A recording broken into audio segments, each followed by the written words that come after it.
E o que fazer para aumentar a produtividade nesse tempo, seja no trabalho ou com outras atividades dentro de casa, hein, gente? Quem vai responder essas perguntas é o consultor de tempo e produtividade pessoal, Alexandre Bageste. Alexandre, obrigada por ter aceito nosso convite mais uma vez. Você já é sócio aqui da TV. É maravilhoso quando você vem, que realmente rende muito a conversa, as pessoas amam. E como você é consultor de tempo, eu já começo lhe perguntando como é que as pessoas conseguem... Porque, assim, muita gente em casa está dizendo, agora tem um tempo de sobra em casa. E, pelo contrário, parece que o tempo em casa é mais curto do que se você estivesse no trabalho, né? Obrigado pelo convite, boa tarde. O tempo é uma questão muito complicada porque... a gente não tem mais tempo. O tempo é a mesma quantidade. O que está acontecendo é que a gente passou a ter menos opções de uso. Se você olhar, a gente passa muito tempo ainda no celular, em redes sociais. Esse tempo sempre foi problema.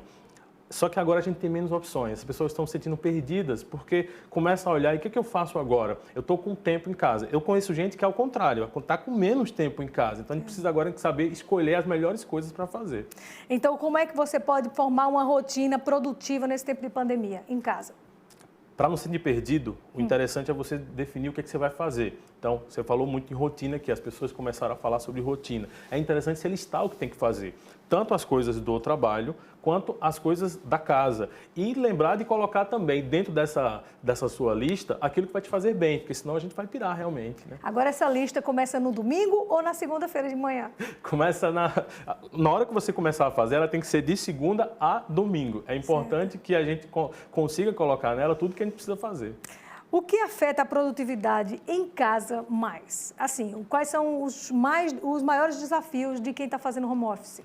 Quando a gente está no trabalho, normalmente as coisas já estão definidas. Então, a gente tem as metas, o que a gente tem que fazer já está programado. Em casa, a gente precisa também ter esse mesmo cuidado. Então, é interessante a gente fazer as nossas metas. A gente definir os objetivos em casa. Então, lista tudo que precisa fazer. Inclui as atividades domésticas, inclui a parte da rotina e combina com todo mundo. Então, é interessante que essa negociação seja feita, porque aí não sobrecarrega ninguém. Tá, então assim, vamos supor que eu não tenho um quarto ou uma sala extra para fazer meus trabalhos de escritório.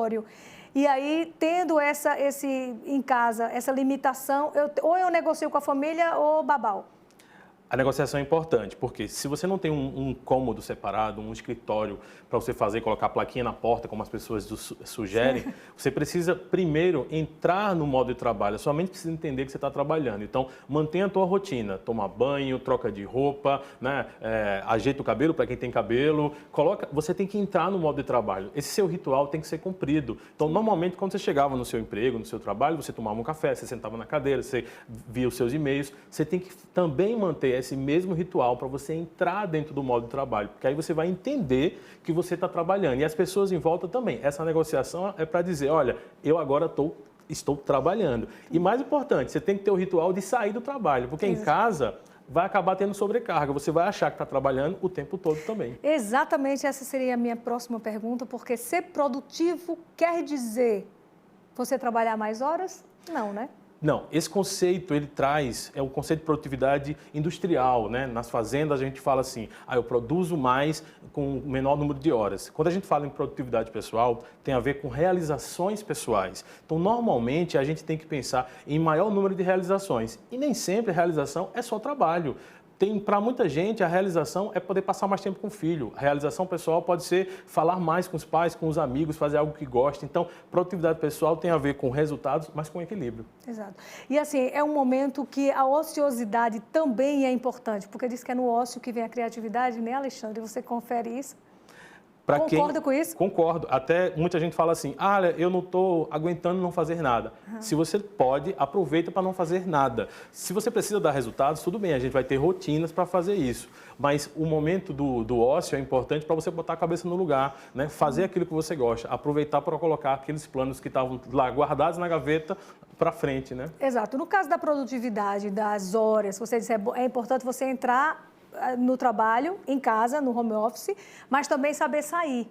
Então, o mesmo horário de trabalho, mesmo que você faça um horário seu, você tem que cumprir aquela carga horária, já que não tem ponto nem nada, é uma responsabilidade sua, mas cumprir aquela carga horária e ser o mais produtivo possível, né?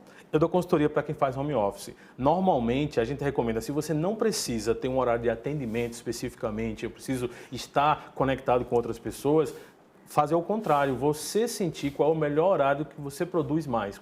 Se você produz mais pela manhã, acorda mais cedo do que o normal e você produz, você pode aproveitar outros horários do dia. Essa é a grande liberdade de trabalhar em casa, o sofrimento. Mas se você precisa se conectar, marcar uma reunião, naquele horário todo mundo tem que estar conectado. Mas se você produz durante a madrugada, aproveita que está em casa e aproveita esse horário para ser mais produtivo. Ô Alexandre, para a gente finalizar, como é que eu não adio meus planos? Como é que você pode dar uma dica para quem está em casa, para durante essa pandemia, não parar de planejar? Porque sonhar é tão bom, né?